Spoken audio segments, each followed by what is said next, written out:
Welcome to the Invite Health podcast, where our degreed healthcare professionals are excited to offer you the most important health and wellness information you need to make informed choices about your health.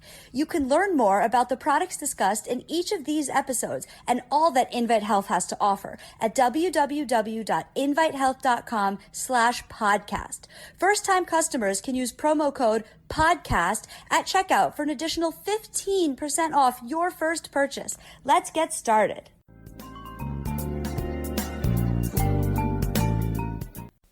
One of the leading causes of blindness throughout the world also happens to be one of the most preventable causes of blindness, and that is cataracts. So today I want to talk a little bit about what cataracts are and different nutrients that certainly are beneficial when it comes to targeting cataracts, and the lifestyle modifications that certainly can make an impact when it comes to cataracts. When we look here in the United States, we see that probably about 25 million people over the age of 40 years old have been affected by cataracts. And with every decade, as we get older, the increased risk of cataracts certainly starts to go up. Now, there is a strong connection between cataract formation and underlying health conditions. So I want to talk about all of these different factors today. I am Amanda Williams, MD, MPH, and when it comes to cataracts, we know that this is a big problem. We recognize that about half of Americans will have cataracts by the time that they reach 75 years old. Right now, they estimate that 1 out of every 6 Americans over the age of 40 years old have already started to develop cataracts. And it seems to take a trend that maybe women are slightly more at risk than men, but that's really neither here nor there, because at the end of the day, it doesn't matter if you're male or female. If you are impacted by cataracts, what you want to be able to do is to target those cataracts. Now, the reason why we recognize cataracts as being the primary or one of the most common causes of blindness worldwide is generally because many people come across these different barriers to getting cataract surgery, whether that's lack of health insurance, they can't afford the cataract surgery, or maybe it's just inaccessible to the area to which they're living.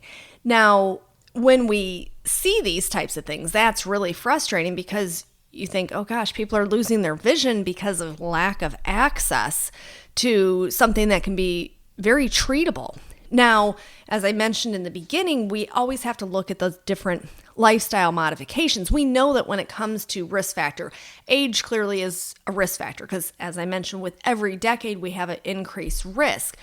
We also can look at diet. We know that poor nutrition and following a standard American diet is a leading cause of this, and that's because it's driving up glycation.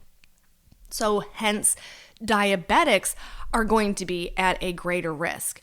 We understand that exposure to things like UV radiation or X-rays can drive up that risk.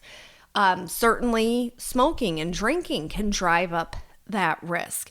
Now, when it comes to the clinical signs and symptoms of cataracts, this can really vary from one person to the next, but oftentimes it's, seeing double or multiple images, a glare or a halo around lights, an inability to see in bright light is a common thing, as well as a difficult time trying to distinguish different colors. Now, conventional treatment is surgery, and this has been shown time and time again to really clean this problem up. The issue is that people oftentimes are still not doing the right things afterwards in terms of those lifestyle modifications and making sure that they are taking in the appropriate nutrients. So, making sure that you're wearing your sunglasses when you're out in the sun, not smoking, having a high intake of omega-3 fatty acids and powerful antioxidants, and of course, nutrients that target glycation, because we know glycation is the main reason as to why cataracts formed in the first place. So what cataracts basically are is it's an opacity that is created within the lens of the eye. So it actually creates a visual obstruction. So they arise when the proteins in the eye form these aggregates due to this misformed three-dimensional structure. So there's many different reasons as to why this happens. Glycation being a primary driver of that. Oxidative stress is a secondary. So when we think about glycation and oxidative stress, we should already be thinking about the nutrients that target glycation and oxidative stress. So hence our vitamin C, alpha-lipoic acid, N-acetylcysteine, carnosine. These are all nutrients that we should be automatically thinking about when we hear the words oxidative stress partnered up with glycation.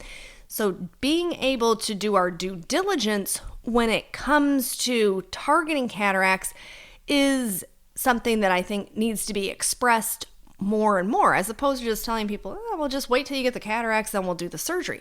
What if we can try to limit the cataract formation from the get-go? And this is hence where our vitamin C is really critical when it comes to eye health, because we know it helps to support the proteins within the lens of the eye. We also recognize that vitamin C plays a critical role when it comes to fending off oxidative stress within the retinal cells. So we know vitamin C should be part of our routine.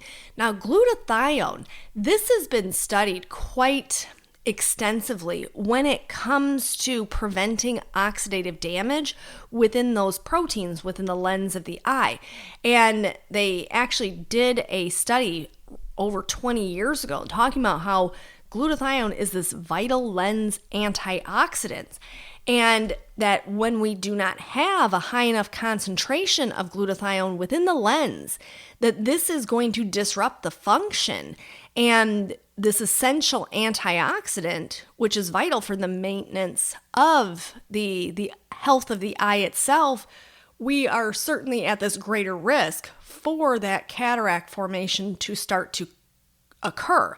So they looked at all of these different studies where they were determining the level of glutathione and severity of cataracts. And they were clearly able to see this link that when you have low glutathione, you had a greater risk of the cataract severity. And so they said that there is this need that is out there to develop therapeutic agents to slow age-related loss of antioxidant activity in the nucleus of the lens itself to delay the onset of cataracts.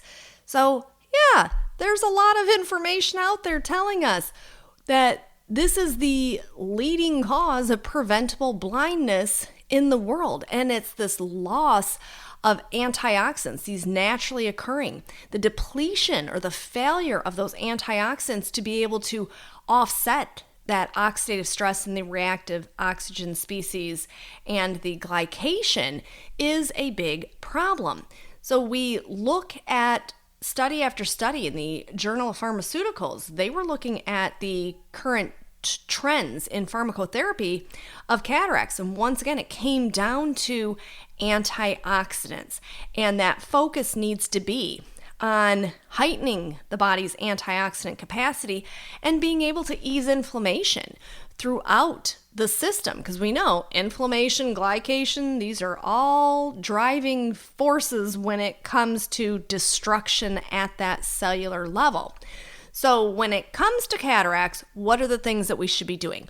Well, first and foremost, we should be adhering to a Mediterranean diet where we're getting those really powerful carotenoids to help to support the health of the eye, that we're getting those good, healthy, essential fatty acids that help to ease inflammation.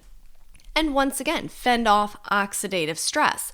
We need to be looking at making sure we're getting adequate exposure to vitamin C every single day, that we're doing something to enhance our glutathione. So what's a perfect thing to do that with? N-acetylcysteine. So NAC, there's a reason why we have NAC in our macula advanced formulation, because we understand the incredible importance of having glutathione to protect our eyes. That's one of the things that glutathione does. Now, we can look at the things that target the glycation. So we're looking at the alpha lipoic acid, we're looking at carnosine, carnitine, for example. We can certainly add any of these nutrients in. So if someone has elevated blood glucose, perhaps you're not a diabetic, but maybe you're a pre-diabetic, you really want to manage healthier glucose levels through diet and exercise, and of course taking nutrients that target excess glycation. So that's the nerve HX as well. So that's the benfotiamine, taking in L-carnosine, as well as alpha lipoic acid. These are all nutrients that can target the glycation, and then we have to heighten the antioxidant load, and we do that via vitamin C and N-acetylcysteine. So it's a multi-pronged approach when it comes to making sure that we're doing the right things to not slip into that category of being one of the 25 million Americans who have cataracts and even have to go down that road to having the cataract surgery. We want to make sure that we're taking the appropriate steps now to avoid those issues further down the road. And we know that this is a big problem. And for so many people, they're not even aware of the fact that, their lack of wearing sunglasses and their bad diet and all of these other factors are driving this. It's like this slow burning forest fire. So if we can use a fire extinguisher to put that out early, that is what we want to be doing. So that is all that I have for you for today. I want to thank you so much for tuning in to the Invite Health Podcast. Remember, you can find all of our episodes for free wherever you listen to podcasts or by visiting invitehealth.com/podcast. Now, do make sure that you subscribe and you leave us a review. You can follow us on Facebook, Twitter, and Instagram. And we will see you next time for another episode of the Invite Health Podcast.